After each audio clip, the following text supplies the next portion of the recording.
When the lawyer read my ex-wife's will, my son sat there grinning like he'd just hit the jackpot.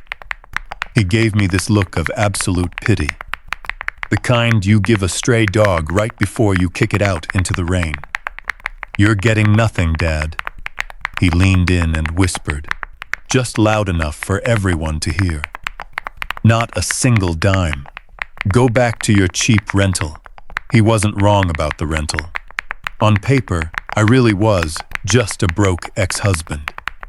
But when it came to who actually held the upper hand, he couldn't have been more wrong.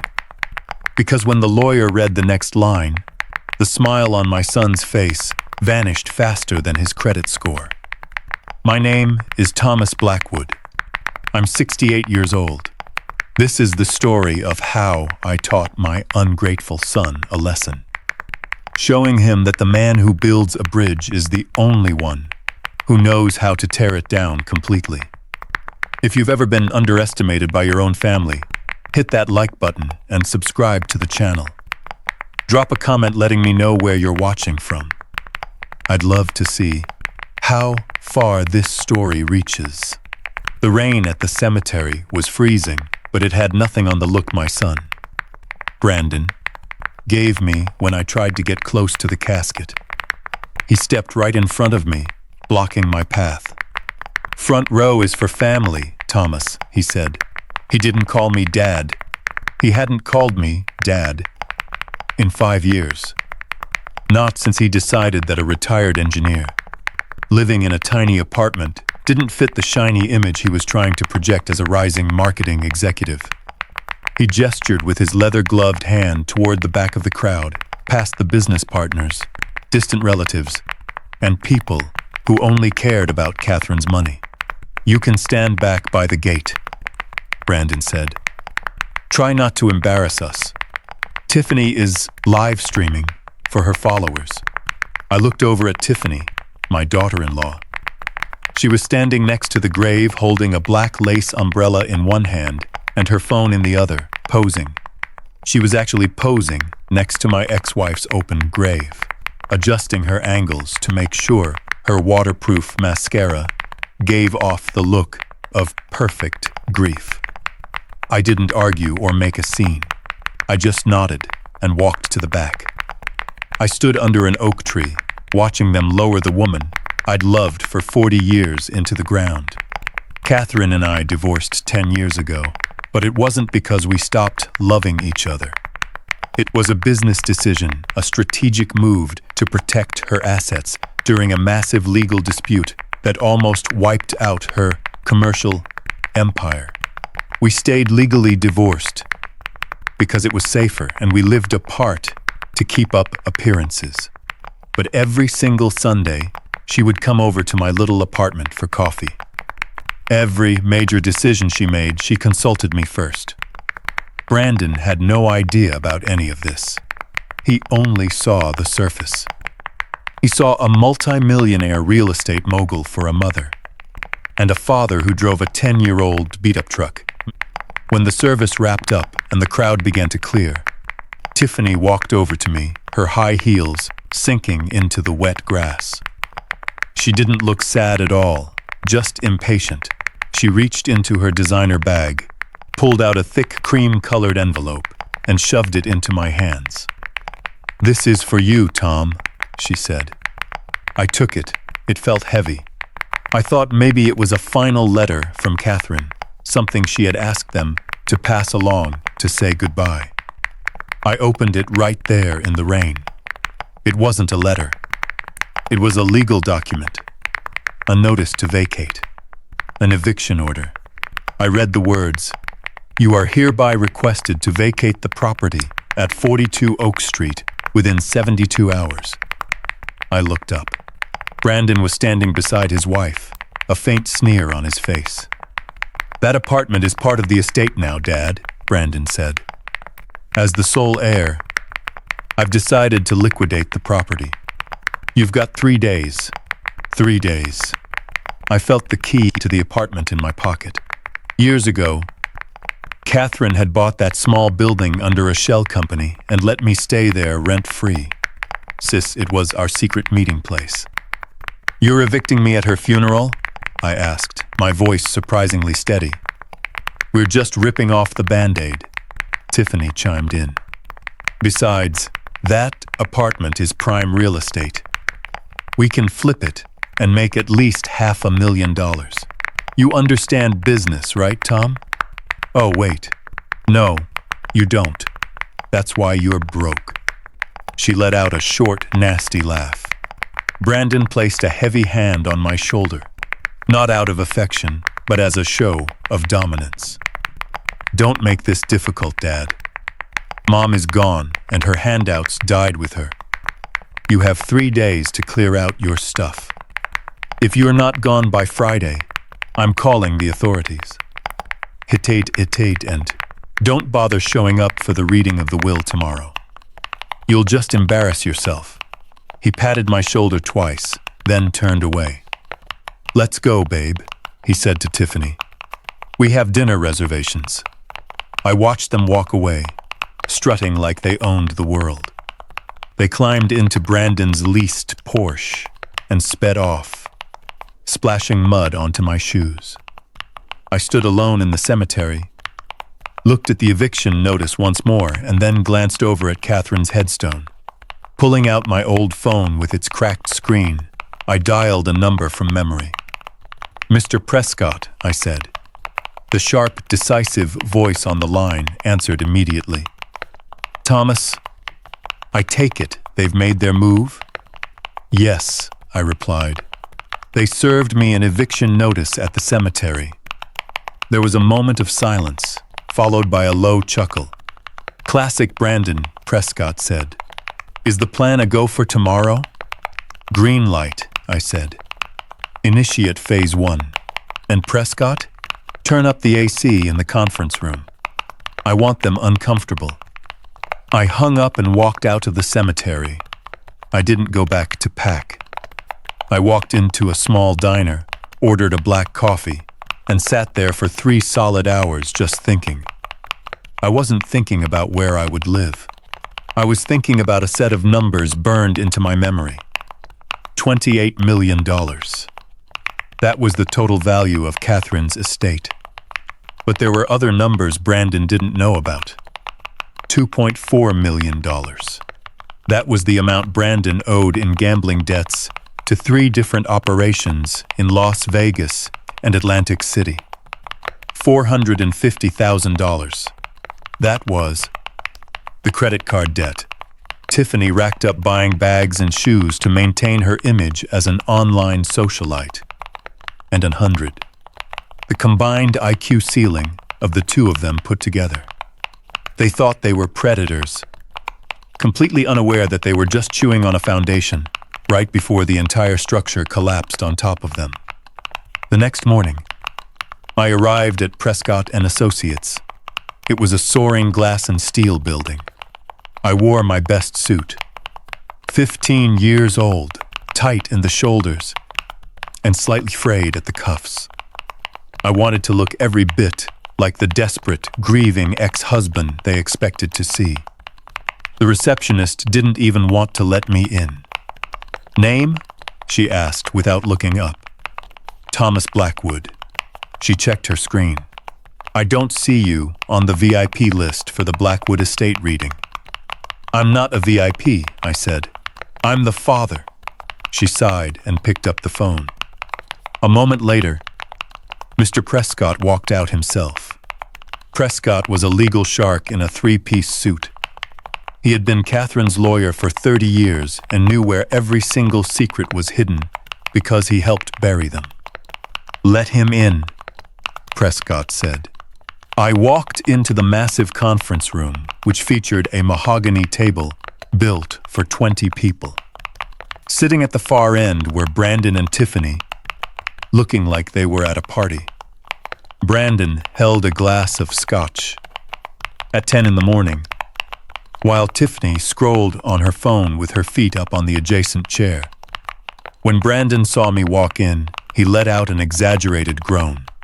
I told you not to come, Dad, he said. Man, do you have any self-respect left? You're like a raccoon digging through a trash can. I pulled out a folding chair from the corner and sat near the door, far away from them. I just want to hear her final wishes, I said quietly. Her wish was for you to leave, Tiffany snapped. That's why she divorced you. God, this is embarrassing. Can we speed this up? We have a real estate agent meeting us at the mansion at noon. Mr. Prescott took his seat at the head of the table and placed a thick leather binder in front of him.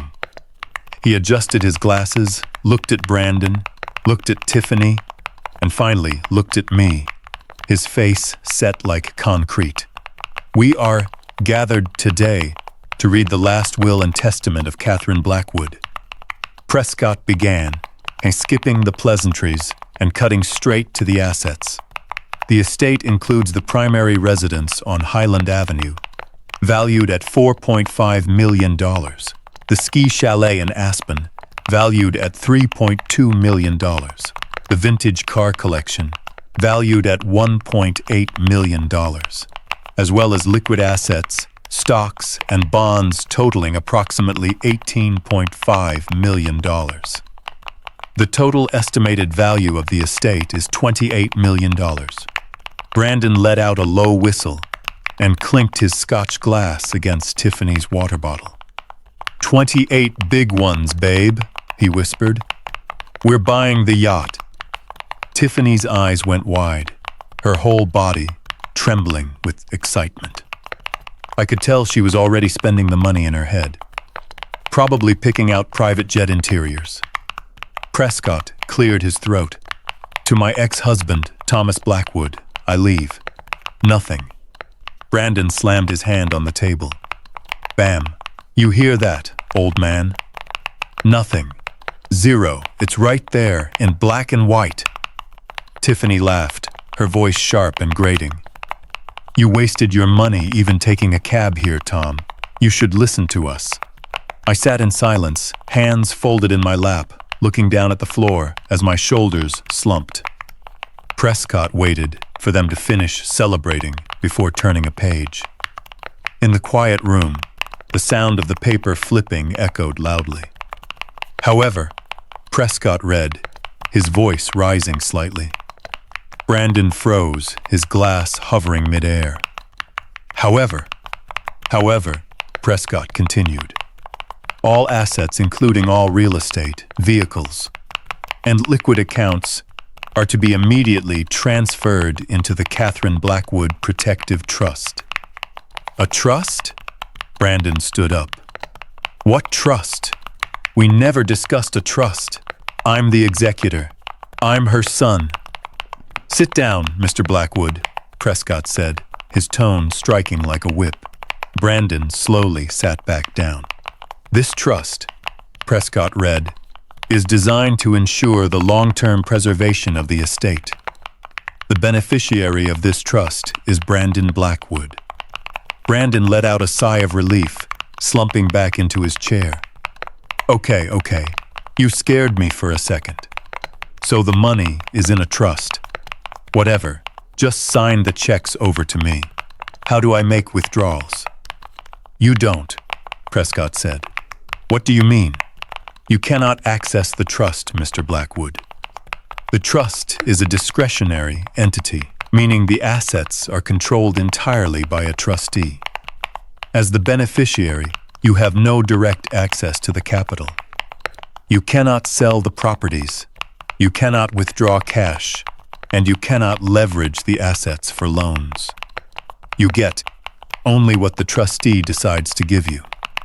Brandon's face flushed deep red. Who is the trustee? He demanded. Is it you, Prescott? Because if it's you, you're fired.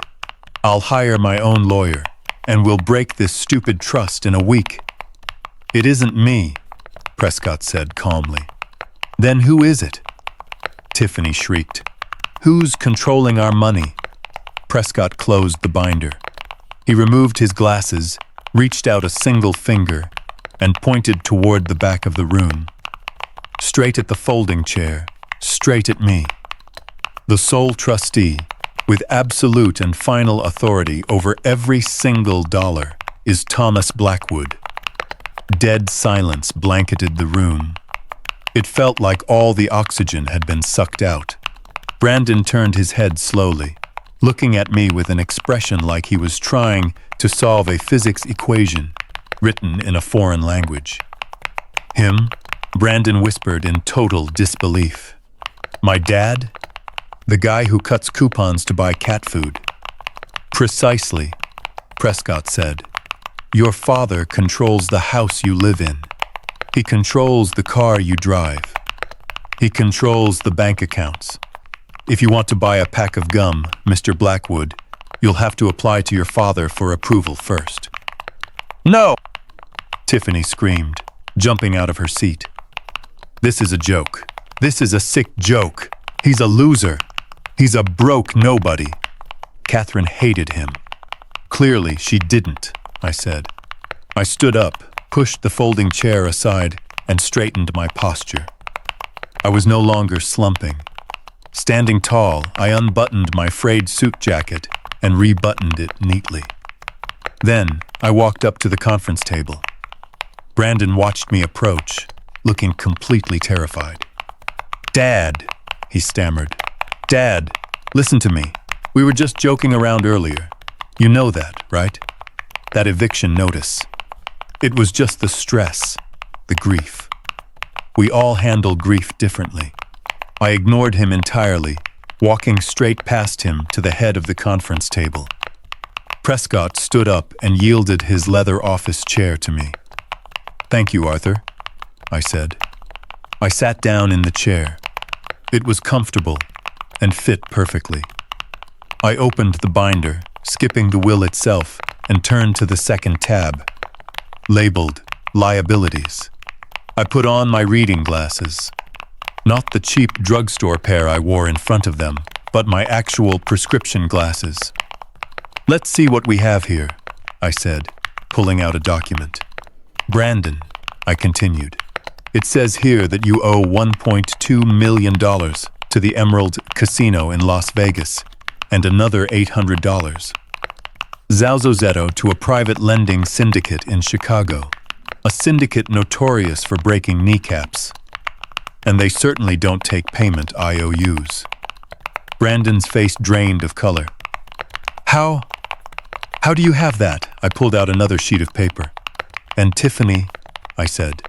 5 credit cards, completely maxed out. You forged your parents' signatures on their house to take out a second mortgage. That's a serious felony, my dear. Tiffany stopped screaming and collapsed back into her chair. Here is the situation, I said, my voice cold and hard. The exact voice I used back when I managed construction crews on skyscraper sites. It was the tone of a man who built foundations strong enough to hold millions of tons of steel. As the trustee, I have a strict fiduciary duty to protect the assets of this trust. Paying off gambling debts and covering reckless shopping sprees for luxury bags do not fall under prudent investment.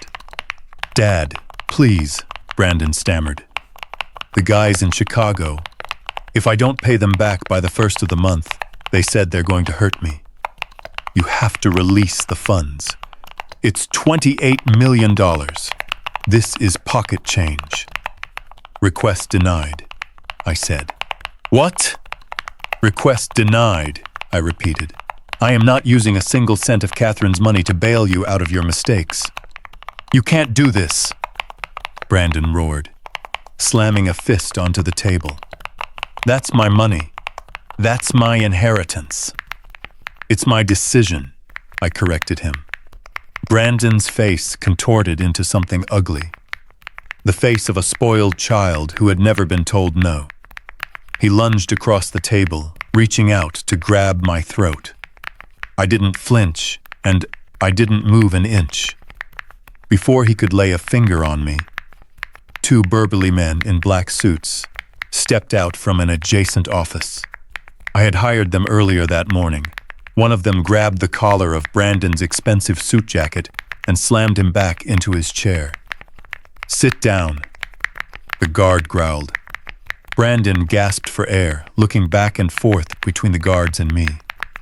You brought security guards to a reading of the will. I learned from the best, I said. If you could serve me an eviction notice at a funeral, I figured I should come prepared. Tiffany started crying, not the pretty tears she squeezed out for photos at the cemetery fought, but ugly, hysterical sobbing, snot and mascara smeared across her face. "Tom, please," she wailed. "We're family. You can't abandon us like this. We'll lose everything.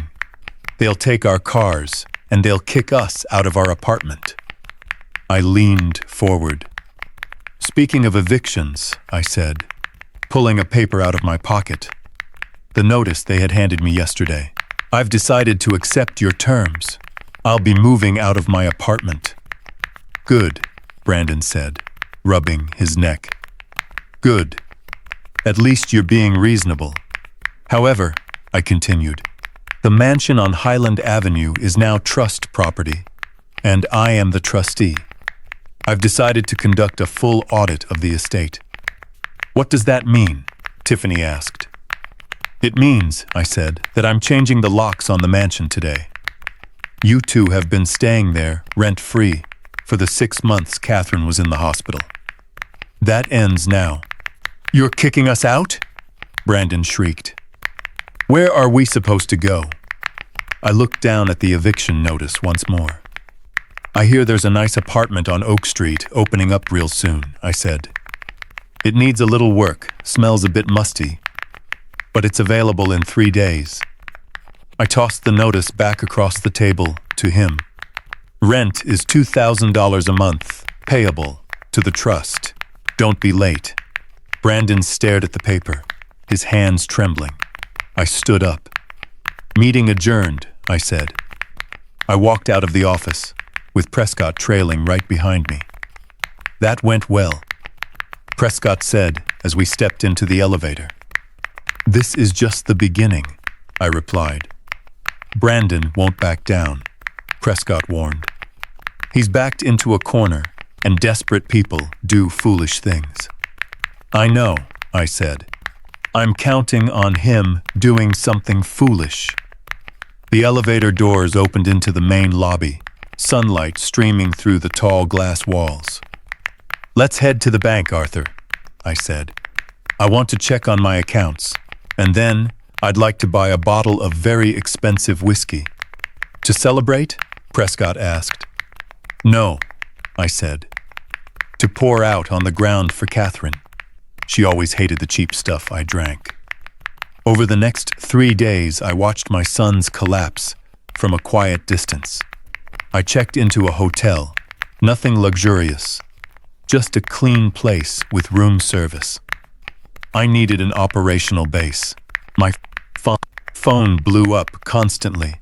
50 missed calls from Brandon, 20 from Tiffany. I didn't answer a single one. Instead, I monitored Tiffany's social media. That evening, she went live, holding a glass of wine and weeping dramatically. "My husband's father is a monster," she sobbed to her followers. "He stole our inheritance. He's abusing his power. We're victims of a vicious old man." The comment section exploded with sympathy and donations. "You poor thing. This is awful. Sue him." I watched the stream, sipping my coffee. "Keep going," I whispered to the screen. "Dig the hole deeper." The next morning, the first legal assault arrived right on schedule. I was served with a lawsuit. Brandon was suing to remove me as trustee, claiming I was mentally incapacitated. He alleged I had dementia and was unfit to manage a $28 million estate. I called Prescott. "He filed an emergency motion," Prescott said. "He hath a affidavit from a doctor claiming he examined you and found signs of cognitive decline." "I haven't seen a doctor in 2 years," I said. "I know," Prescott replied. "The doctor's name is Dr. Aris, a well-known hired gun in these kinds of cases. Pay him $5,000 and he'll sign anything." "So what do we do?" I asked. We fight it, Prescott said. But it freezes the assets. A judge will issue a temporary freeze on the trust, pending a competency hearing, which could take months. Months. I repeated the word. Brandon didn't have months. The loan sharks in Chicago weren't going to wait for a court date. This was a stall tactic, an attempt to force me into a settlement. Tell the judge I'm willing to submit to an independent psychological evaluation, I said. Immediately. Today. It doesn't move that fast, Tom. Courts take time. Then find a way to speed them up, I said. I hung up. I needed to push his buttons. I needed him to make a mistake far worse than filing a bogus lawsuit. I went to the mansion, knowing they hadn't moved out yet and were squatting there. I took a cab to the front gates. They were locked, but I used my key code, the electronic pass Catherine gave me 10 years ago.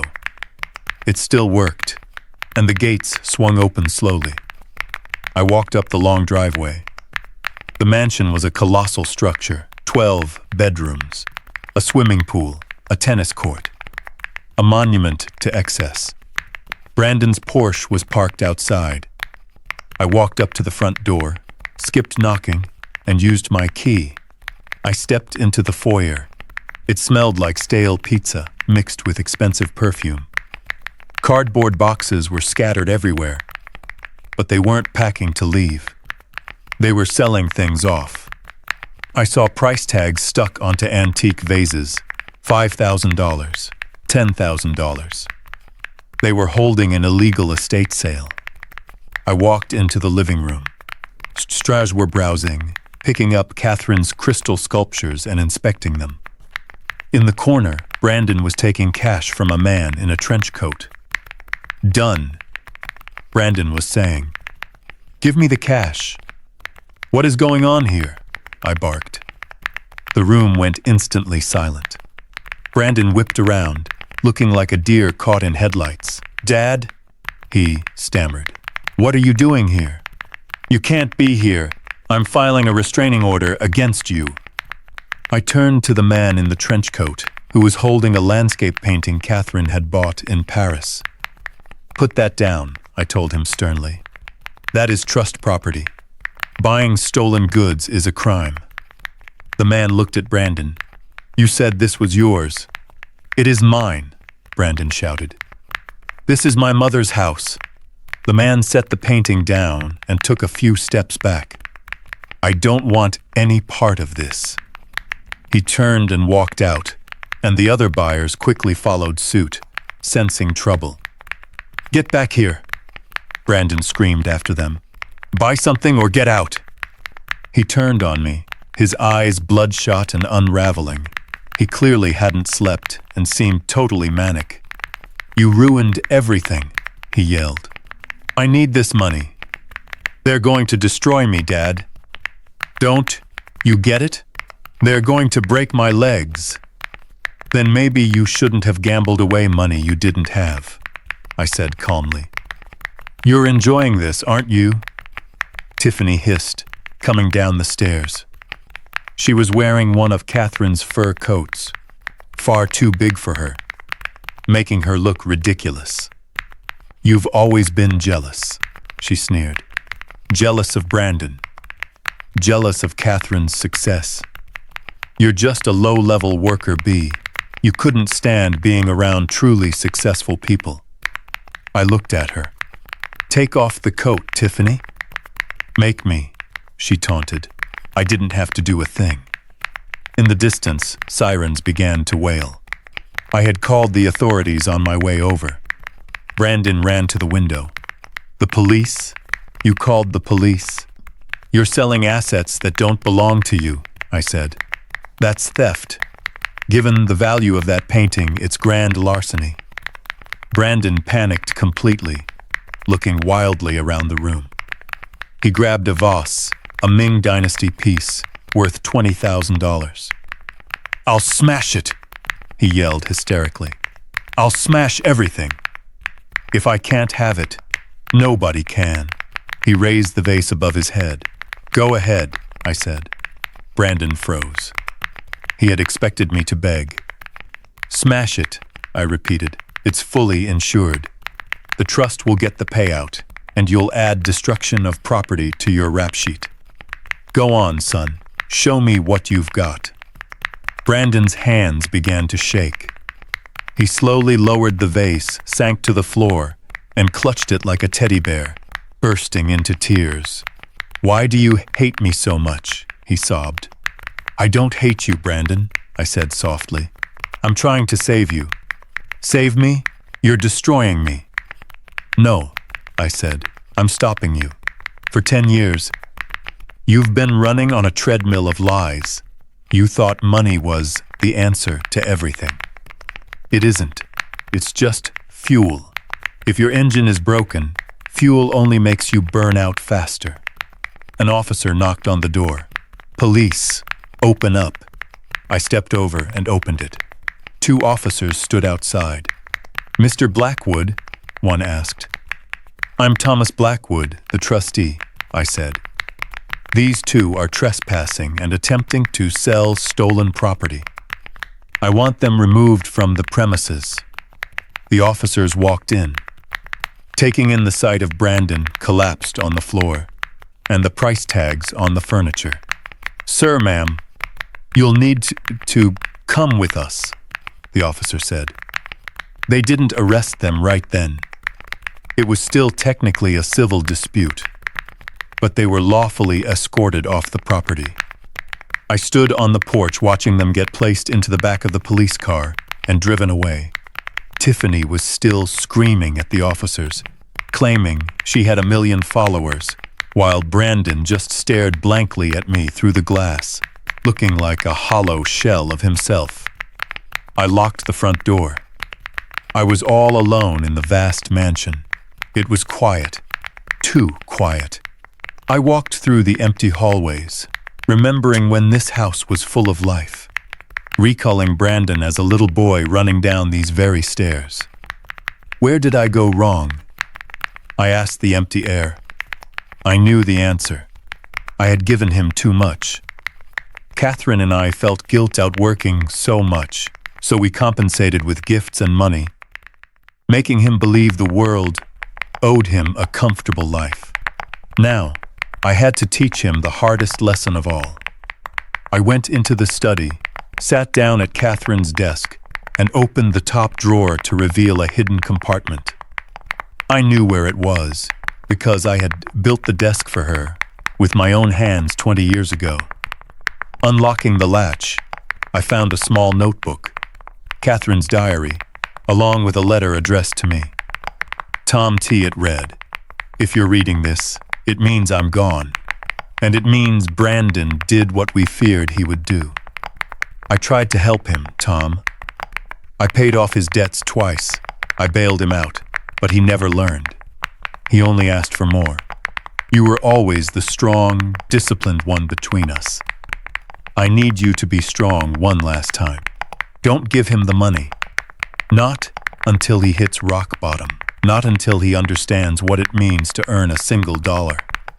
Tear down his illusion, Tom, so we can help him rebuild. Love, Kate." I wiped a tear from my eye. I wasn't being cruel. I was Catherine's final gift to our son. I was the rock bottom he needed to hit. But the battle wasn't over. Brandon was backed into a corner, and a cornered rat doesn't just hide, it bites back. My phone rang from an unknown, blocked number. I answered it. "Mr. Blackwood," a deep, gravelly voice said. "We represent certain interested parties from Chicago. We understand you're currently holding your son's purse strings." I gripped the phone tightly. "That's right, I am." "Good. Then you know he owes us $800,000. With interest, let's round it off to an even million." "I don't owe you a dime," I said. "No," the voice replied. "You don't. But accidents happen. An old man could fall down the stairs, or a house could catch fire. It would be a real shame if something happened to the trustee before he could sign the checks." "Are you threatening me?" I asked. I'm explaining the economic reality to you, the voice said. You have 24 hours to wire the funds, or we'll come collect in person. And we don't take IOUs. The line went dead. I sat in the quiet study.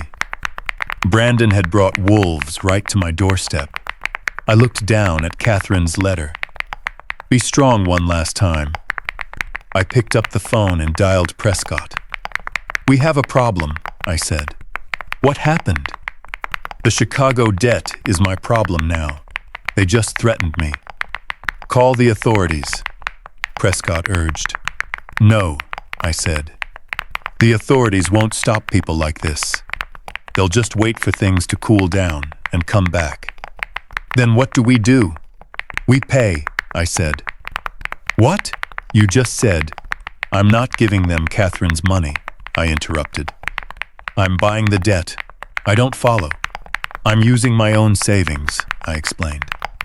I've saved up over the years. It isn't millions, but it's enough. I'm going to buy out that debt note from them at a discount, in cash, today. Why on earth would you do that? Prescott asked, utterly confused. Because, I said, once I own the debt, I completely control Brandon. He won't owe criminals anymore. He'll owe me. And I'm going to collect in a way those loan sharks never could. How? I'm going to make him work it off, I said. At minimum wage, for the rest of his life, if necessary. I hung up the phone. It was a risky move that would drain my entire retirement fund, leaving me broke if it failed. But it was the only way. I was no longer just fighting over money. I was fighting for my son's soul, and that battle was only just getting started. I stayed in my hotel room with the blackout curtains pulled tight. Outside, the world was bright and noisy, but inside, it was dead quiet. I needed that silence to think. My phone sat on the mahogany desk, buzzing every 3 seconds with hundreds of notifications. I picked it up and unlocked the screen. My name was trending. Thomas Blackwood, the monster of Highland Avenue. I tapped a link sent by dozens of unknown numbers. It was a recording of a live stream. Tiffany appeared on screen, ditching her designer clothes for a simple, oversized gray t-shirt. She wore no makeup, her eyes were red and swollen, and she sat on the floor of her parents' cramped living room, hugging her knees. She looked vulnerable and completely heartbroken. She's a real professional actress, folks. She whimpered into the camera. I didn't want to do this. I wanted to handle it privately, but I'm terrified for my husband. The viewer count soared. 20,000. 30,000. She wiped a tear from her cheek. You all know about the will, she continued. You know Brandon's mom passed away. But you don't know the truth about his father, Thomas. She spoke my name like it was a filthy word. He's always been abusive. She was lying through her teeth. Not physically, but emotionally. She pointed to her head. He controlled Catherine for years, making her feel like she was losing her mind. Now he's doing the same to us. He threw us out onto the street and laughed, while we packed.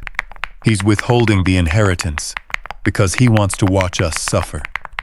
He's a narcissist and a predator. I watched the comments scroll by rapidly on the side of the screen, a blur of pure hate. Dox him. Expose him. Someone needs to teach this old man a lesson. I took a sip of my cold coffee. I didn't feel angry, just a cold, detached sense of clarity. Back when I was a chief engineer, I built bridges across miles of open water. I learned quickly that you can't control the wind or the waves. The only thing you can control is the integrity of the steel. Set the foundation deep enough, and no storm can tear you down. Tiffany was the storm, a Category 5 hurricane of lies and manipulation trying to erode my foundation. What she didn't realize was that I was built on solid bedrock. She held up a piece of paper to the camera. "Look at this," she sobbed. "This is a threat he sent us." I squinted at the screen. It was fake. I had never written a letter, communicating only through lawyers. She had forged it. "He says," she cried out, "that if we don't hand over half of our future earnings to him, he'll make sure we never see a single cent of the estate. He's extorting his own son." The donation link below her video flashed as money poured in. $5, $10, $50 from people contributing to a so-called victims fund. I turned off the phone without throwing it or screaming. I walked to the window and peeked through the curtain gap. Reporters were swarming downstairs, complete with news vans. They had found me, likely because a hotel employee leaked my location for a payout. I was trapped and isolated. I had no friends to call. My wife was dead, and the whole world, my son was my enemy, and the whole world thought I was a monster. Most men might have broken down or rushed downstairs to yell that it was all a lie. But an engineer knows that when pressure builds, you don't add more force, you redistribute the load. I went into the bathroom, washed my face, shaved, put on a clean shirt, and tied my tie with steady hands. Then, I called room service for a club sandwich and a pot of tea. When the server delivered the tray, he avoided eye contact, set it down heavily, and practically bolted out the door. He had clearly seen the video. I finished my sandwich and drank my tea. Then I opened my laptop and started a video call with Prescott. His face appeared on the screen, dripping with sweat. He was sitting in his office, and I could see people running around frantically in the background. Thomas Prescott said, "This is an absolute disaster. The firm's phones are ringing off the hook, we're getting threats, and people are demanding I be disbarred for representing you." "Calm down, Arthur," I said. "Calm down? Have you seen the news? They're doxed you. They posted your old address, and they're coming after you. We need to make a statement or settle. Give them something to make this stop." "No," I said. "Thomas, be reasonable. This is a PR nightmare. We're losing horribly in the court of public opinion." "I don't care about public opinion," I said. "I care about the facts. They're destroying your reputation." "My reputation was built on 40 years of honest work," I replied. "It isn't going to be destroyed by a young woman crying fake tears in front of a ring light." "So, what do you want to do?" Prescott asked, sounding desperate. "I need you to prepare a document," I said. "What document?" "The blueprint, Arthur. The blueprint to dismantle them." I leaned in closer to the camera. Tiffany made a mistake. She got greedy. She forged a letter, which is fraud. She used lies to solicit donations, which is wire fraud. And using the internet to transfer those stolen funds makes it a federal crime. "Are you pressing criminal charges?" Prescott asked. "Not yet," I said. "That's too slow. I'm triggering the nuclear option." Prescott froze. "You mean Clause B?" "Yes, Clause B. Thomas, that clause was Catherine's absolute fail-safe. It was never meant to be activated. It burns everything to the ground." "It's time to light the match," I said. "But the fallout—" "Do it, Arthur. Draft the motion and send a copy to Brandon. Just Brandon, not his lawyer, not his wife. Straight to his personal email." Prescott hesitated. "You're a cold man, Thomas." "I'm a structural engineer, Arthur," I replied. "I fix problems. And sometimes, to fix a building rotting from the inside out, you have to condemn it and force a demolition." I ended the call and leaned back. The noise outside was growing louder, and I could hear chants echoing up. "Hey, hey, ho, ho, The greedy father's got to go. Catchy. I had to give them that. I picked up my notebook, flipped to a fresh page, and wrote down a series of variables. Variable 1, Brandon's gambling debt. Variable 2, Tiffany's vanity. Variable 3, the durability of their marriage once the money ran dry. I ran the math. The equation didn't balance, and the structure was unstable. I just needed to pull a single pin. I checked my watch. 2 p.m.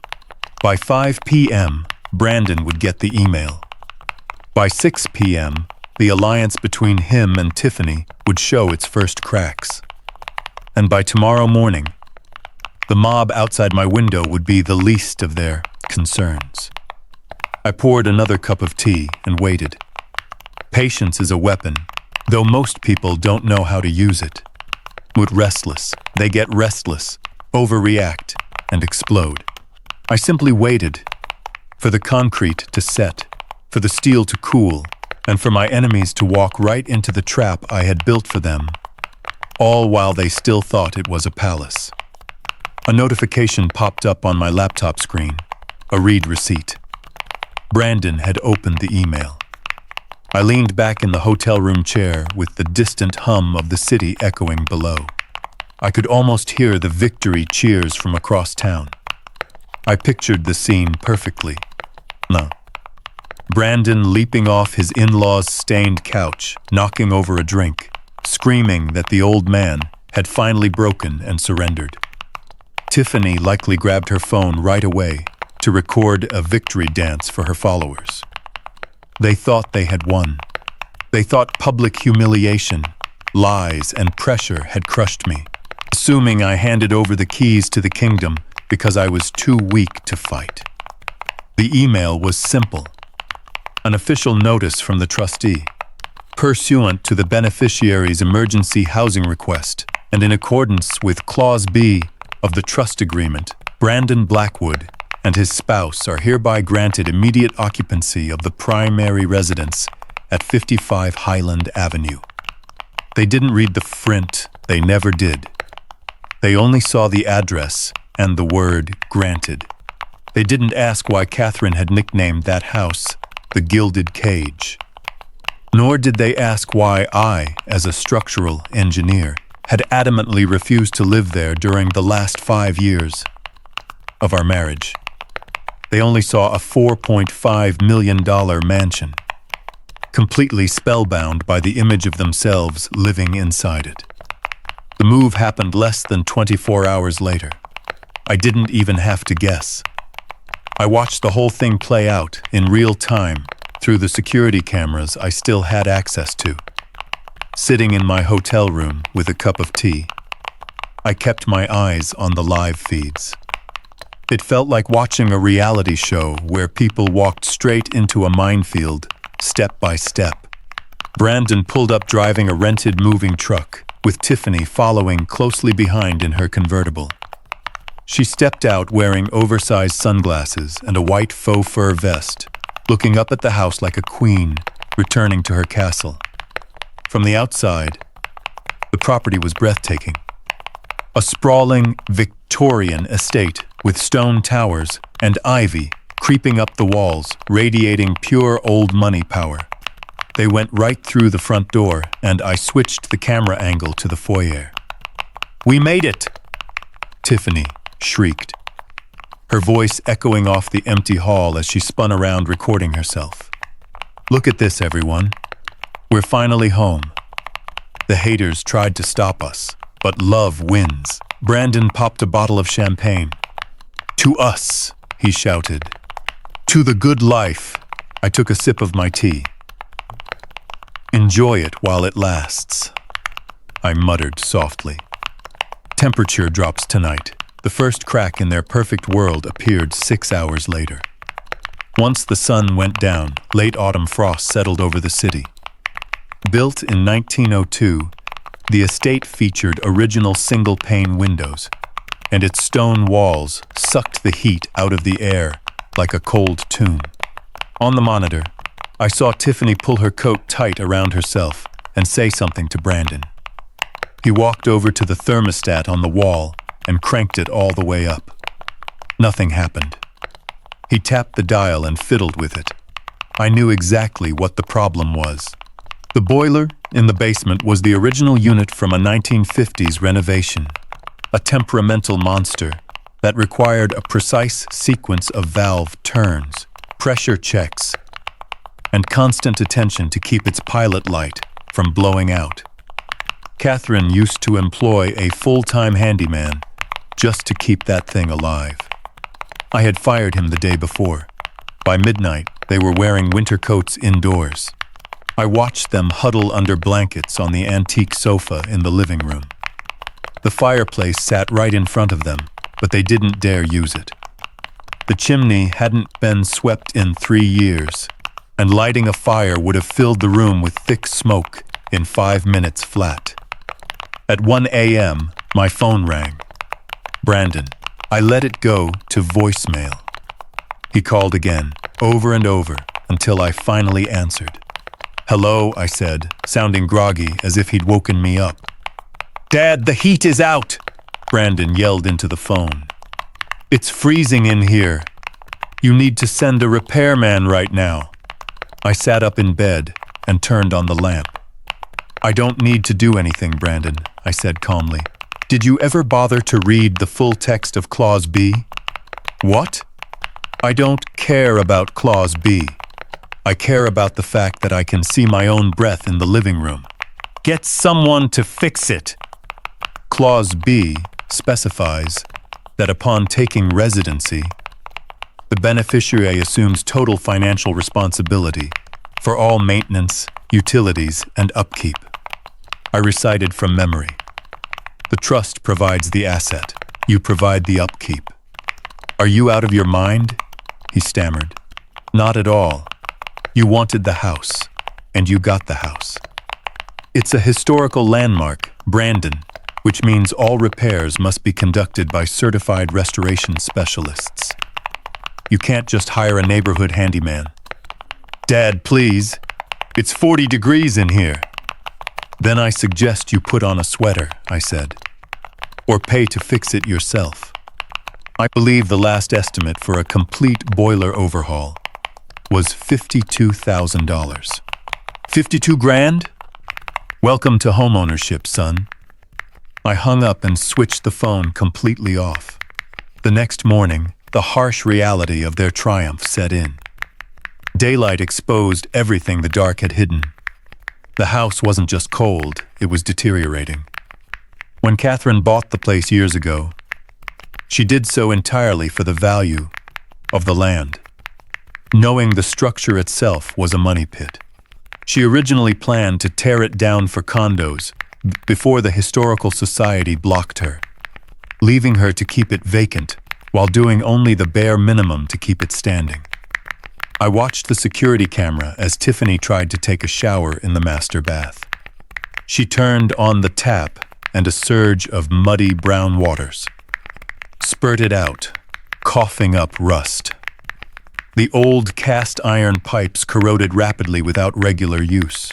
She screamed, barging out of the bathroom wrapped in a towel, her hair matted with rusty slush.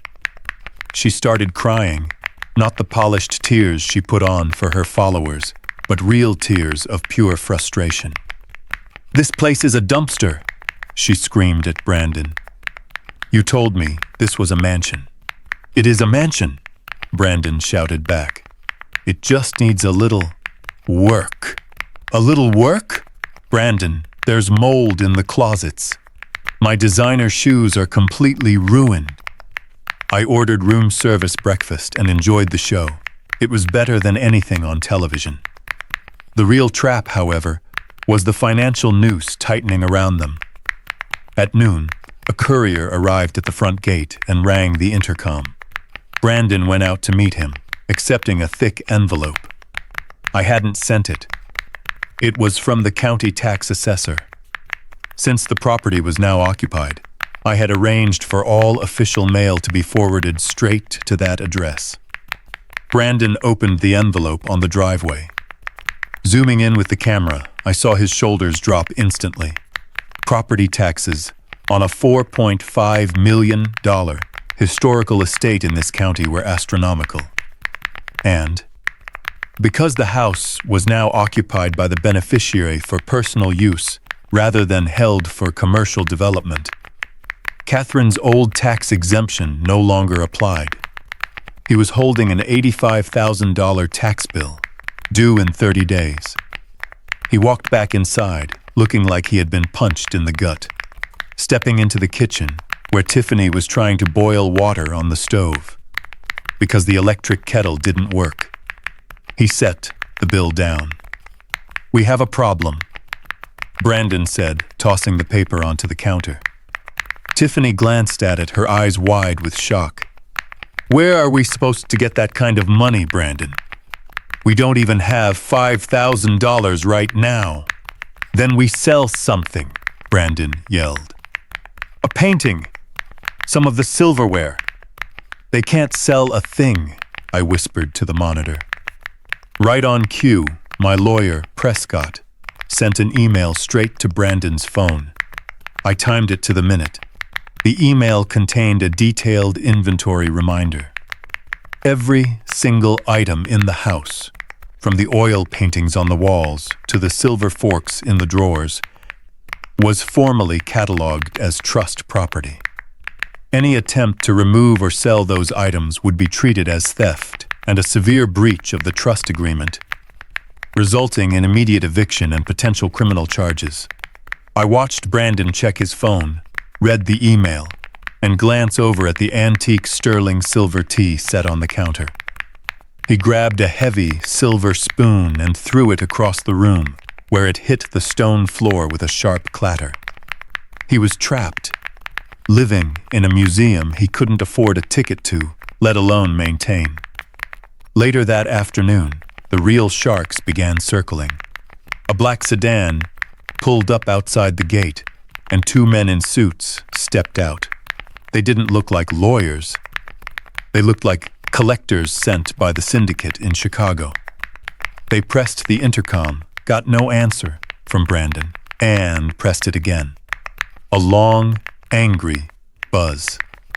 I checked the interior camera to see Brandon hiding in the hallway, peeking out the window, absolutely terrified.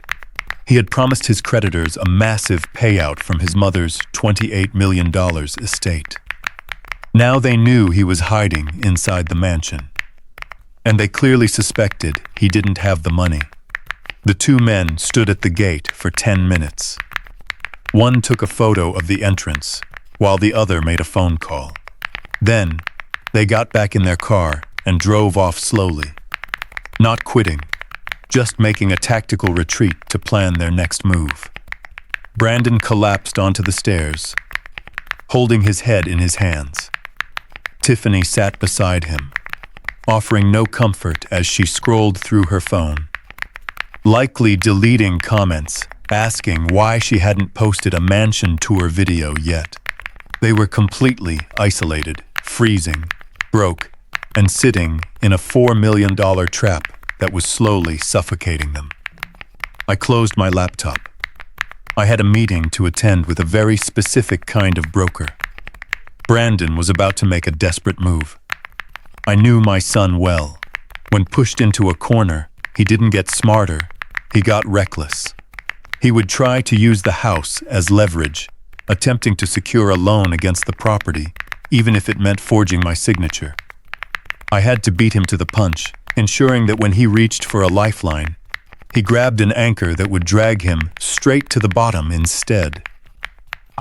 Putting on my coat in the warm, quiet hotel room, I felt a fleeting touch of pity for them shivering in that drafty mausoleum. Then I remembered the eviction notice at the funeral, the live stream smearing my name, and the text calling me a narcissist. The pity vanished instantly. I looked in the mirror, realizing I no longer looked like a retired engineer. I looked like a man done building bridges. I walked out the door. Phase 2 was complete. The house was crushing them. Now it was time for Phase 3, total financial collapse. I took the elevator down to the lobby, feeling my phone vibrate in my pocket. It was a text from Brandon. "Dad, we need to talk."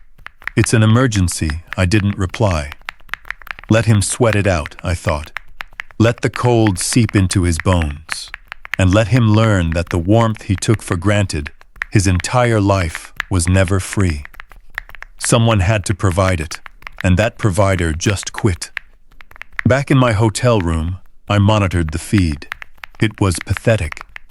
Brandon paced the freezing study wrapped in 3 layers of cashmere, looking like a prince who lost his kingdom, trying to rule over a pile of rubble. The house was freezing, the water was brown, and the silence was deafening. He picked up his phone, and I knew who he was calling. Through our shared family plan permissions, I could view his call logs directly, since he never bothered to remove his number from my account. He dialed a number saved simply as the guy, the exact mistake I had been waiting for. I tapped into the audio feed. "I need cash," Brandon whispered into the phone. "No, not to settle the main debt. I just need a little breathing room. $50,000 to keep the lights on and fix the heat." He paused, listening to the person on the other end. "I have collateral," Brandon lied. "I have the house. It's worth $4 million. I can sign over a lien." He was offering up property he didn't own, committing fraud yet again.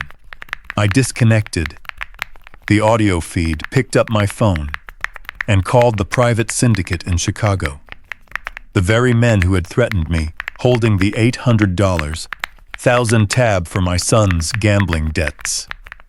"Mr. Blackwood," the gravelly voice answered. "I'm ready to make a deal," I said.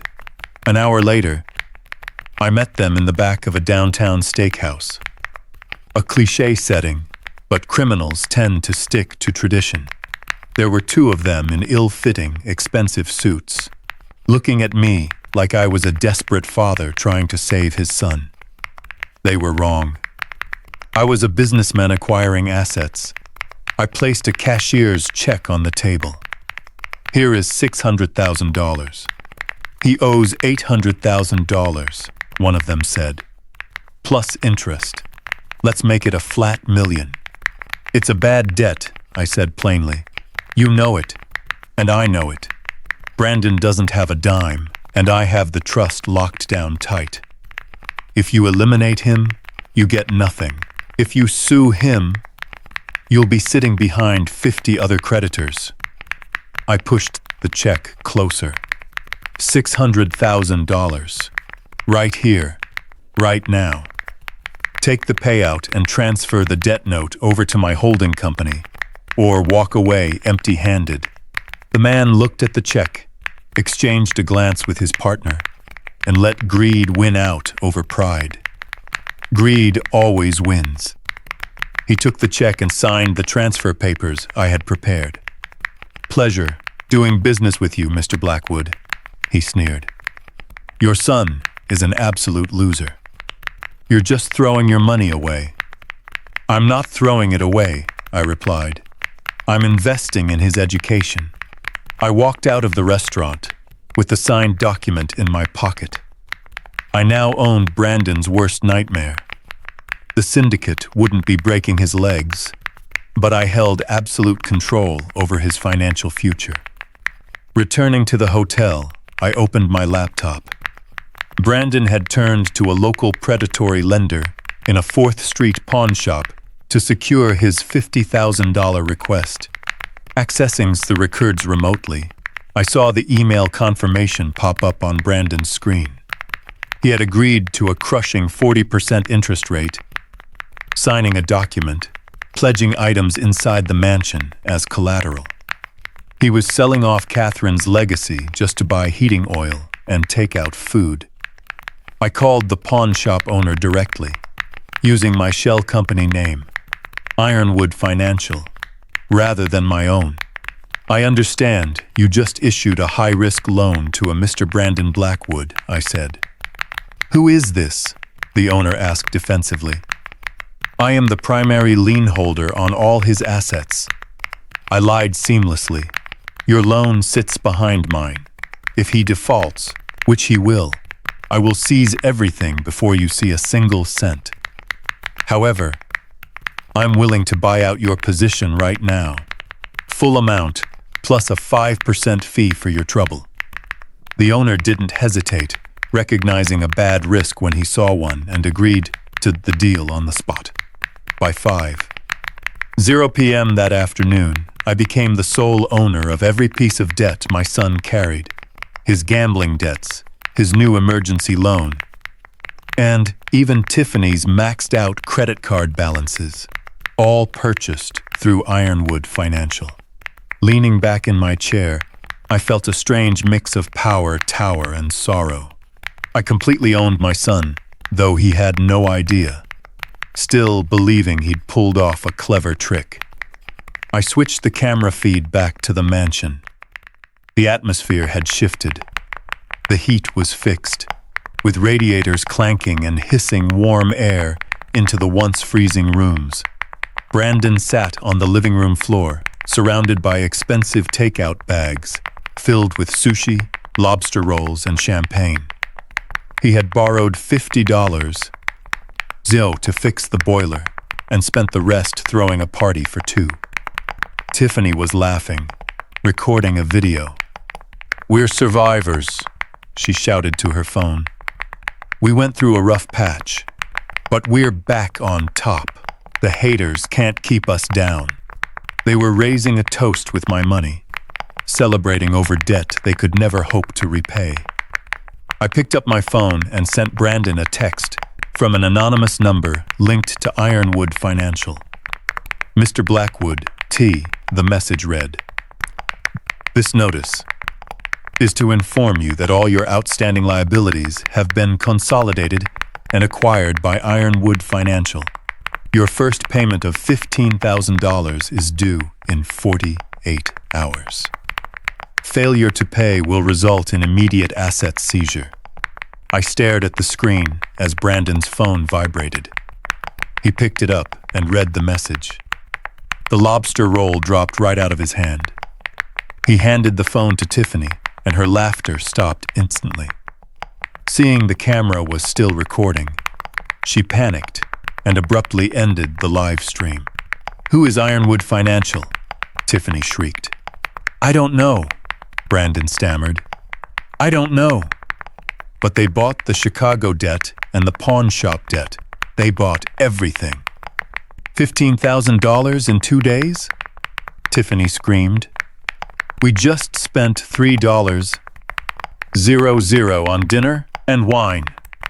I watched them plunge into absolute panic, running around the room looking for anything they could sell. They grabbed silver candlesticks and a small oil painting. Yet they couldn't leave the house. The police had already warned them that removing assets would lead to immediate arrest for theft. They were trapped inside a warm mansion, with bellies full of expensive food, but their fear was 100 times worse than when they were shivering in the cold, because the enemy wasn't the cold or the dark anymore. It was an unyielding, faceless corporations demanding immediate payment.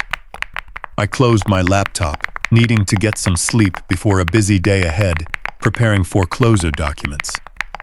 I wasn't foreclosing on the house, since the trust already owned it. I was foreclosing on them. If he ever got a job, I would garnish his wages and freeze his bank accounts, ensuring every dollar he touched for the rest of his life went directly toward paying off his self-inflicted debts. He wanted to play the high roller, living off unearned luxury. Well, the bill had arrived, and the collector was his own father. Lying on the hotel bed, I stared at the ceiling. "Catherine," I whispered into the dark, "I hope you can forgive me for what I'm about to do." Deep down, I knew she would. She built skyscrapers. Understanding that before you can construct something new, you sometimes have to tear the old structure down to its absolute foundation. Brandon was about to learn that hitting rock bottom wasn't just a figure of speech. It was a physical destination, and he had just arrived. The glow of my laptop screen was the only light in the hotel suite.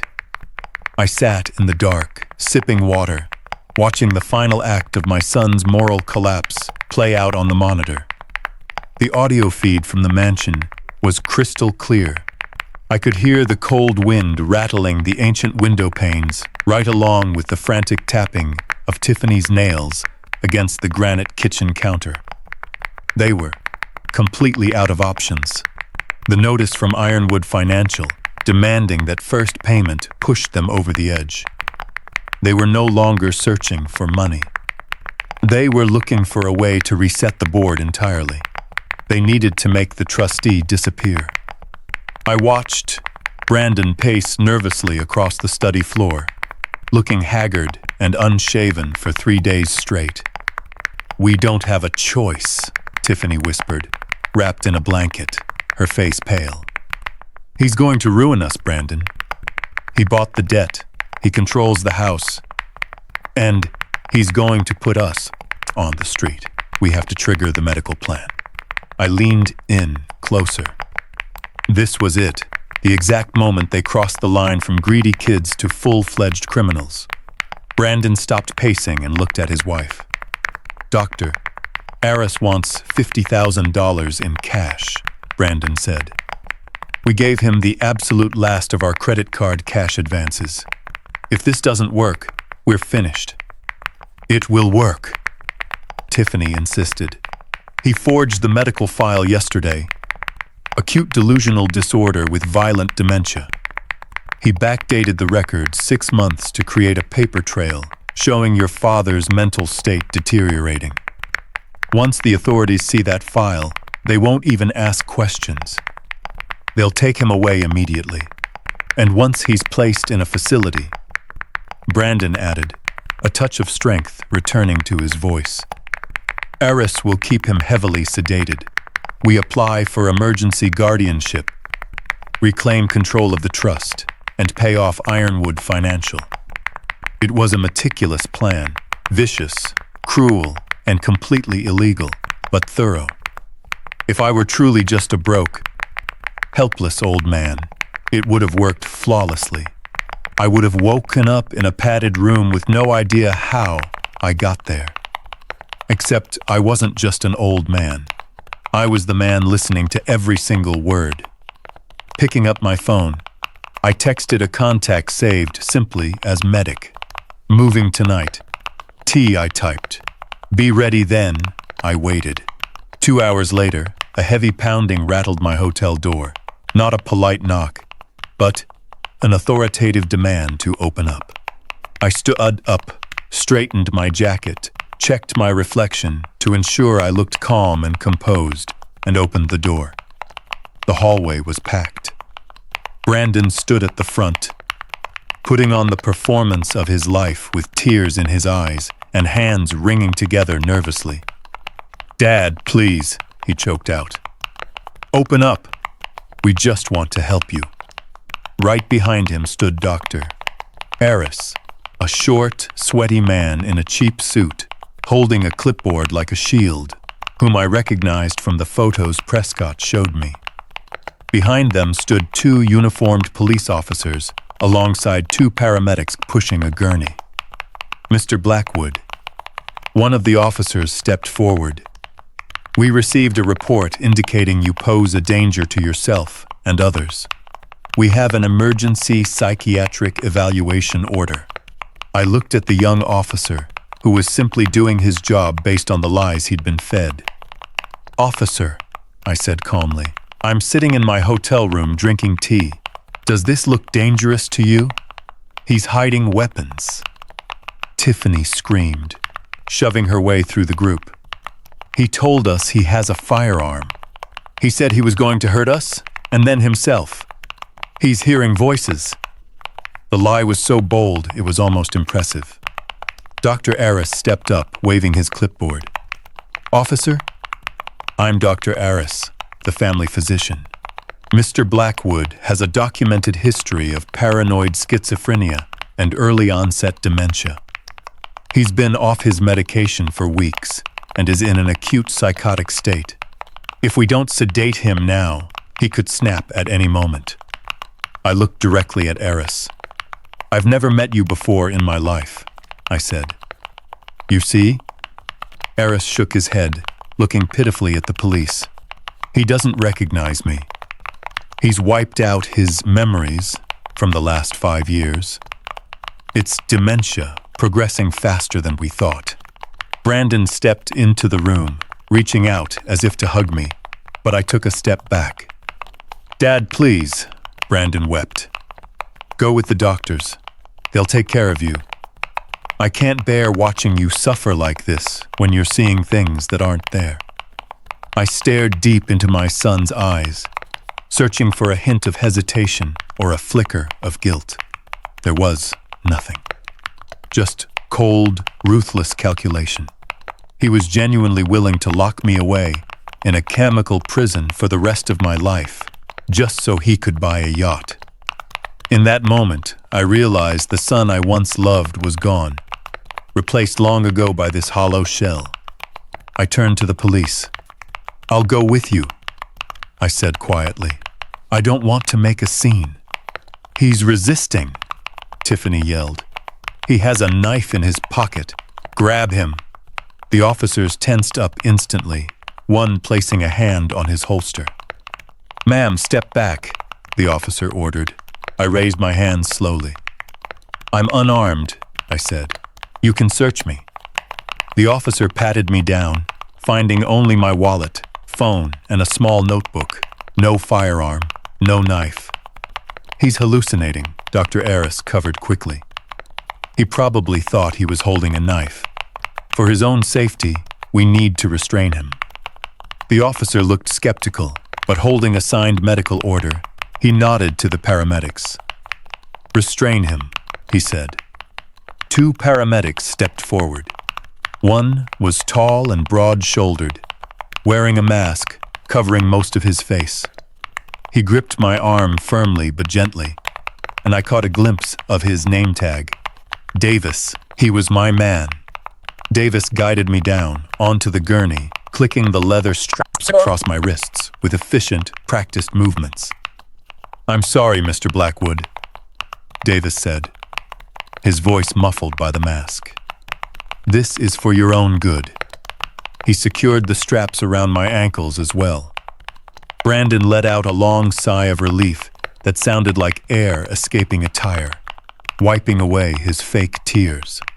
Thank you, officer, Brandon said. Thank you. You saved him. Lying on the gurney, I stared up at the ceiling. You're making a huge mistake, Brandon, I said softly. He leaned down until his face was just inches from mine, reeking of fear and mints. Don't worry, Dad, he whispered, so low only I could hear. By tomorrow morning, you won't remember a thing, Doctor. Eris prepared a very strong dose for you. Goodbye, Father. He straightened up and nodded to the paramedics. Take him away.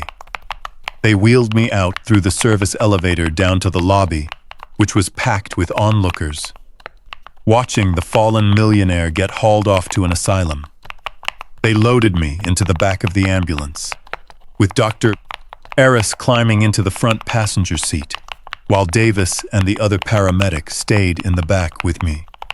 The doors slammed shut, the sirens blared, and the vehicle surged it forward. We drove for 2 blocks before the sirens cut off completely. Davis stood up, pulled down the window shades to block the view from outside, took off his mask, and grinned. That was a close one, boss, Davis said. Reaching into his pocket, he pulled out a key and unlocked the straps from my wrists and ankles. I sat up and rubbed my wrists. Did you get it all? I asked. Davis pointed to the tiny camera pinned to his uniform shirt. High-definition audio and video, he said. I caught Eris claiming he's treated you for 5 years, Tiffany lying about a weapon, and your son whispering that he was going to wipe your memory. It all uploaded to the cloud in real time, Mr. Blackwood.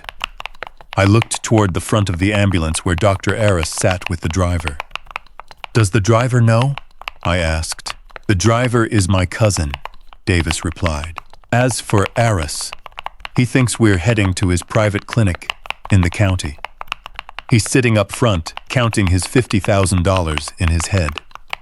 Where are we actually going? I asked. To the safe house, Davis said. Prescott is waiting for you there with a notary and a judge on standby. We're locking this evidence down tight tonight. I glanced out the small window on the rear door at the fading city lights. What about Aris? I asked. Davis smirked, reaching over to grab a medical bag and pulling out a syringe.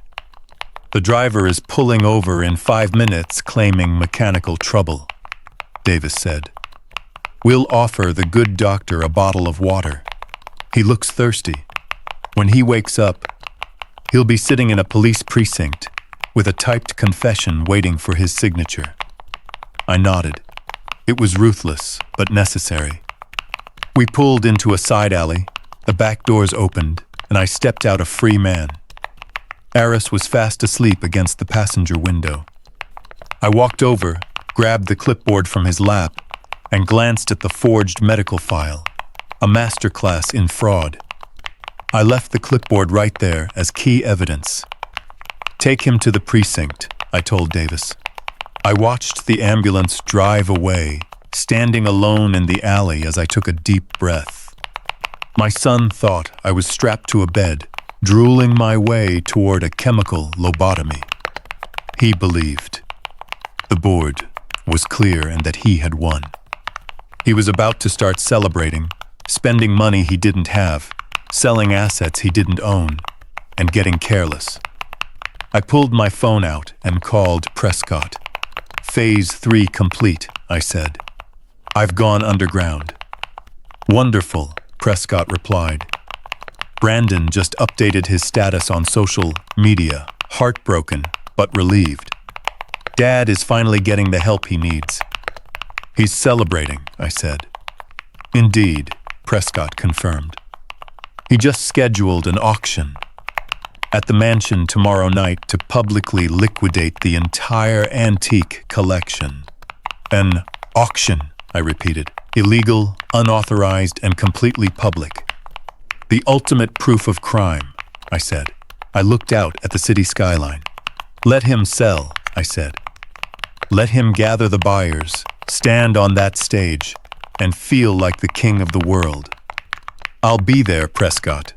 Understood, Thomas. Get me a mask. I'm going to buy some antiques. I hung up. I wasn't just going to stop him. I was going to let him build his own public execution stage, and I would be the one to pull the lever. The game wasn't over yet. The trap had just sprung, and my son was caught right inside. The black sedan I rented for the evening rolled up the driveway, tires crunching over the gravel. Looking out from the back seat, I watched a line of luxury cars winding toward the mansion like a snake. Bentleys, Ferraris, and a few vintage Rolls-Royces. My son had successfully summoned a flock of vultures, the kind of people who swim over with open wallets the second they smell blood, eager to pick a dying estate clean before law enforcement steps in. I adjusted the silk mask covering my face. It was a masquerade-themed auction. An artificial touch Tiffany added to make the illegal liquidation of my ex-wife's assets look like a high society gala. It played right into my hands. To them, I was just another anonymous bidder, a faceless wallet in a tuxedo. To my son, I was the executioner arriving for the final act. I stepped out into the crisp night air. The mansion was lit up like a Christmas tree, every window glowing as music drifted across the lawn. It looked alive and festive, but I knew the foundation was rotting underneath. Walking up the steps, I flashed a digital invitation Prescott forged for me. The private security guard, who had no idea what I actually looked like, waved me right through. Inside, the home I once shared with Catherine had been turned into a marketplace. Furniture was pushed against the walls, display cases stood in the center of the ballroom, and servers carried trays of champagne through the ghosts of my memories. I spotted Brandon immediately, standing on a raised platform at the far end of the room, holding a microphone. He looked manic, his eyes far too bright, and his movements twitchy. He wore a tuxedo I recognized, a custom suit I'd left in the closet 5 years ago. It strained tight against his chest with buttons ready to pop, a literal failed attempt to step into his father's shoes. Tiffany moved through the crowd, her laugh sharp and fake, dripping in Catherine's jewelry. She wore a diamond choker and sapphire earrings, non-liquid assets, explicitly listed in the trust as non-saleable. She was flaunting the evidence of her crime for everyone to see. Taking a glass of water from a passing tray, I retreated to the edge of the room and melted into the shadows. I needed to wait for him to complete the crime. Intent wasn't enough. I needed completed transactions. Ladies and gentlemen. Brandon's voice echoed through the speakers. Welcome to the estate auction of the century. Tonight, we are offering items never before made available to the public. Priceless treasures gathered over a lifetime of building an empire. And remember, tonight is cash and carry. No paper trails, just pure acquisition. Excited laughter rippled through the crowd. They knew it was illegal, but that was part of the thrill. They were buying stolen goods, and they didn't care one bit. The auction began, and madness took over. A pair of Ming Dynasty vases went for $40,000, and a 19th century handmade Persian rug sold for $60,000. Brandon trembled with excitement, doing mental math on how many debts he could pay off and how much cash he'd keep. He thought he was free, assuming his father was currently strapped to a padded bed while he sold off the family legacy in plain sight. I waited until the centerpiece of the collection was revealed. 2 men struggled onto the stage carrying a large canvas covered by a cloth, and Brandon pulled down the velvet drape with a flourish. A collective gasp echoed through the room. It was Solitude, a painting Catherine bought in Vienna 30 years ago. It wasn't just art. It was history. More importantly, it was the single item explicitly designated in Catherine's will for donation to the National Gallery, classified as a protected cultural asset. Selling it privately was no longer simple theft. It was a federal crime involving the trafficking of protected cultural property. Bidding starts at $500,000, Brandon announced, his voice shaking with greed. 500,000. A voice from the front row called out. $600,000. Another yelled. I stepped forward from the shadows, raising my hand. $1 million, I said. The room went dead silent, every head snapping in my direction. The number hung heavy in the air. Brandon squinted into the lights, trying to see who had spoken. $1 million, Brandon repeated, his voice cracking. Do I hear $1.1 million? Nobody spoke.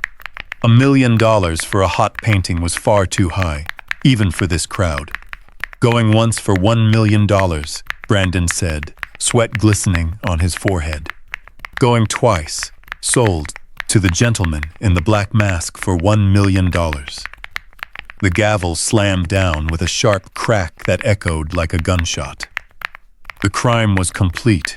He accepted the offer and finalized the transaction. I walked toward the stage as the crowd parted for me. My footsteps were steady and heavy, the gait of a man who owned his destination completely. Step right up to settle the account, sir. Brandon grinned, extending a trembling hand as he envisioned his freedom. I walked up the steps and stood toe-to-toe with my son. I'll settle the account, Brandon, I said. He froze, the smile dying on his lips as his eyes widened in horror. He recognized the voice that read him bedtime stories, taught him to ride a bike, and belonged to the man he tried to erase with a forged medical file. "Dad," he whispered in total disbelief. I raised my hand, untied the knot of the silk mask, and let it drop to the floor. A sharp gasp swept through the room as several guests recognized me, whispers exploding through the crowd. "Isn't he supposed to be in a facility? I thought he lost his mind." "I haven't lost my mind, Brandon," I said, my voice amplified by the microphone he was still clutching tightly. "But I am deeply, deeply disappointed. You were taken away," Brandon stammered, backing up until he hit the easel holding the painting. "Dr. Aris said, Dr. Aris is currently in federal custody," I said calmly. "And in about 30 seconds, you're going to join him." Brandon looked around frantically for an exit or an ally, spotting Tiffany frozen by the champagne tower, her face as pale as the pearls around her neck. You can't do this," Brandon hissed through gritted teeth. "This is my house. These are my things." I pulled a document from my inside suit pocket, holding it up for the entire room to see. "This is the complete asset inventory for the Catherine Blackwood Protective Trust," I said, my voice echoing clearly. "Every single item being auctioned off here tonight is formally cataloged right here. And this painting is explicitly designated as a protected national heritage asset. Selling it privately is a federal felony under the National Stolen Property Act." I turned my attention toward the crowd of bidders. "To anyone here who purchased an item tonight, I strongly advise you to leave it right where it is. Possessing stolen trust property is a federal offense. If you walk out those doors with so much as a silver spoon, you will be prosecuted as an accomplice." Panic erupted instantly. These vultures weren't looking for a fight. They were just looking for easy pickings.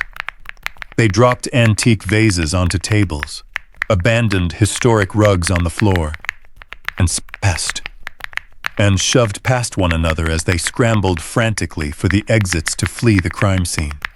Brandon grabbed my arm tightly. "Dad, stop it!" he screamed, his voice cracking. "You're destroying me. I need this money. They're going to end me." I looked down at his hand gripping my sleeve. "Let go," I said coldly. He didn't let go.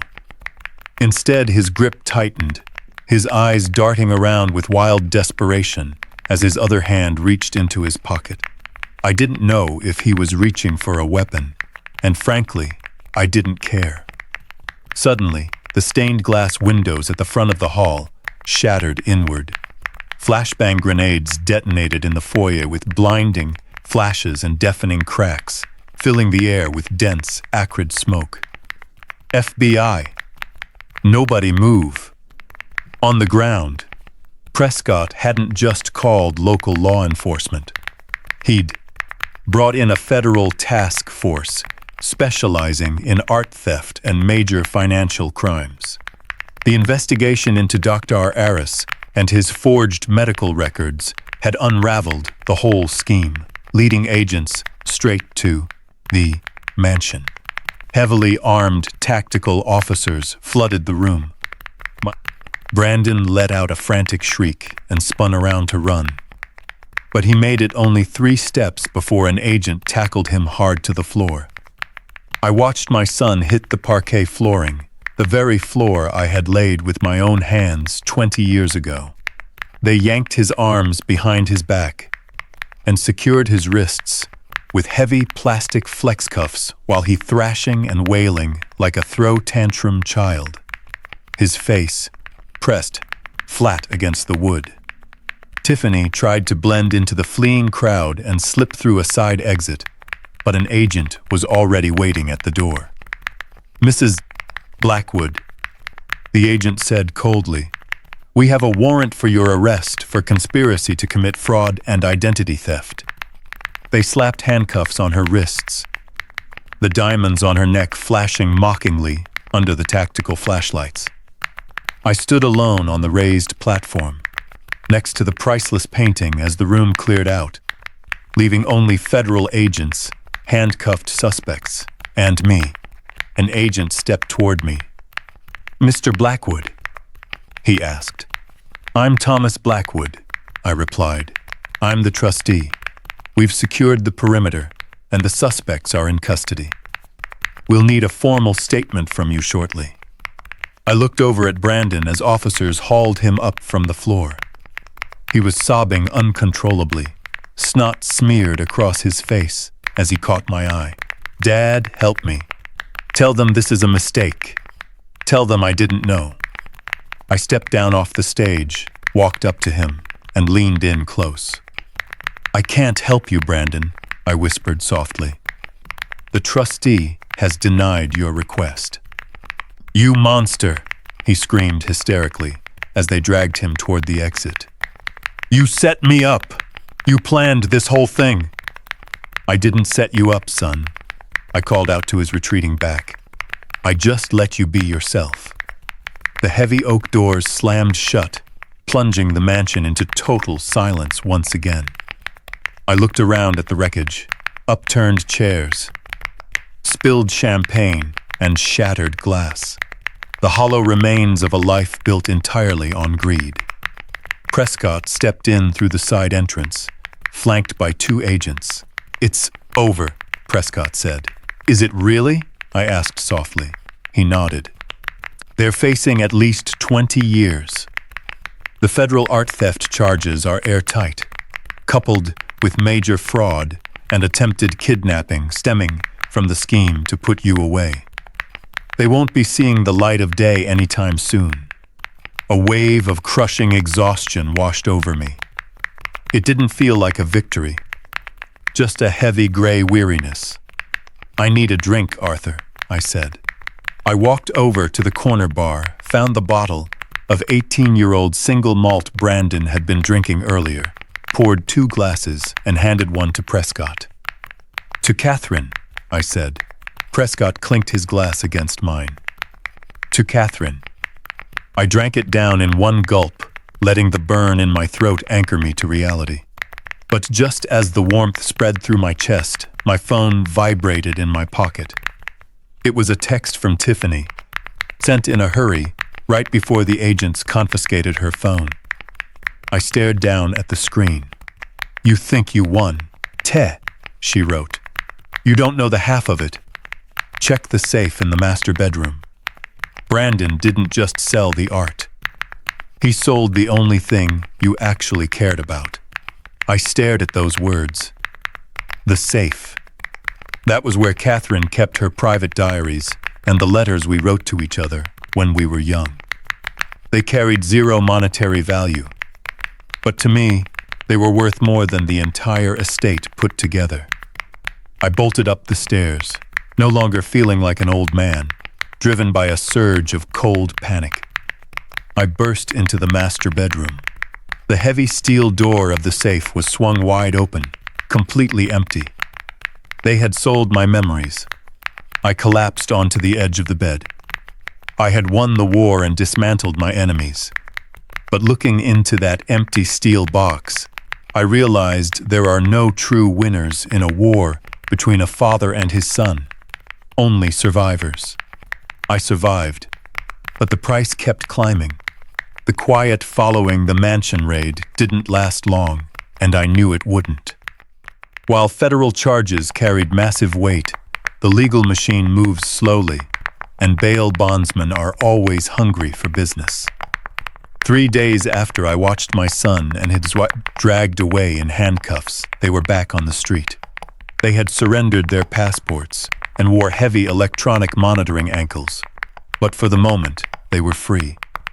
Sitting in my hotel room, I stared at my phone, not waiting for an apology, but waiting for the inevitable collapse.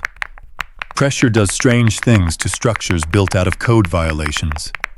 It finds the microfractures and tears them open without mercy. The marriage between Brandon and Tiffany was nothing more than a hairline fracture held together by greed and hairspray. On Tuesday night, my phone rang. It wasn't Brandon. It was Tiffany.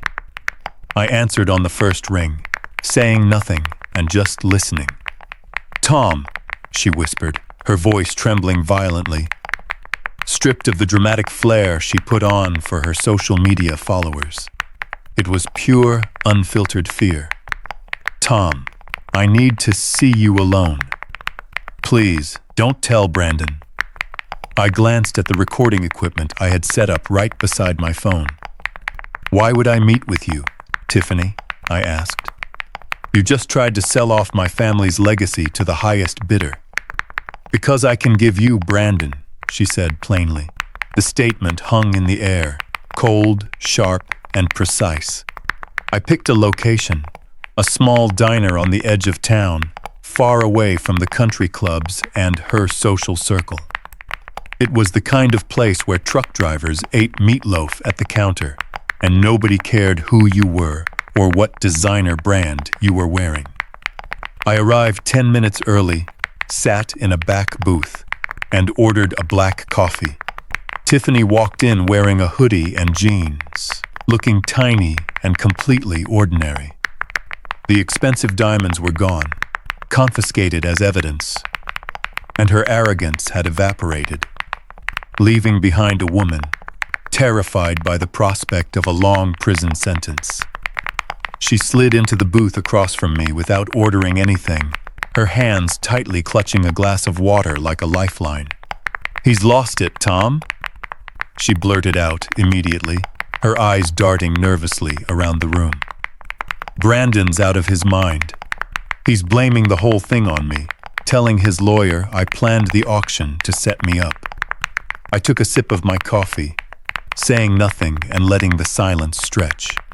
Decades of negotiating contracts with steel unions taught me one thing. If you stay quiet long enough, the other person will fill the void with the truth.